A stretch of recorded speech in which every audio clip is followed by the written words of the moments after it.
সেই রকম জীবন দেব। সমস্ত দল সমস্ত মতের ওলামারা এক জায়গায় হয়ে যদি এই প্রতিবাদটা মিছিল হতো, 25 থেকে 30 লাখ লোক একদমরা ক্ষমতা হারা হয়ে যাবে। 15টা বছর শেখ হাসিনা বাংলাদেশে যায়, কোথায় এই আজানগাছি, কোথায় কাদরিয়া, কোথায় মানে কত রকমের দল ছিল। যখন সবাই মিলে এক বক্তা আছে ডক্টর মিজানুর রহমান আজহারি, শুনেছেন না শুনেন নাই? আজকেরই তিনি বাংলাদেশে প্রথম মাহফিল করছেন, আজকেরই অন্তত 18 থেকে 20 লাখ লোক সাধারণ মানুষ এক জায়গায় হবেই। আল্লাহ বলছেন তোমরা ঐক্য হও, যদি ঐক্য না হও ক্ষমতা হারা হয়ে যাবে, দুর্বল হয়ে যাবে।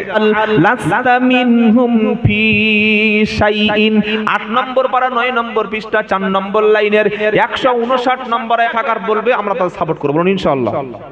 বলুন না ইনশাআল্লাহ। এবার আল্লাহ কি বলছেন, আল্লাহর মেসেজটা শুনুন। সূরার নাম বলে দিয়েছে আল মুমিনুন।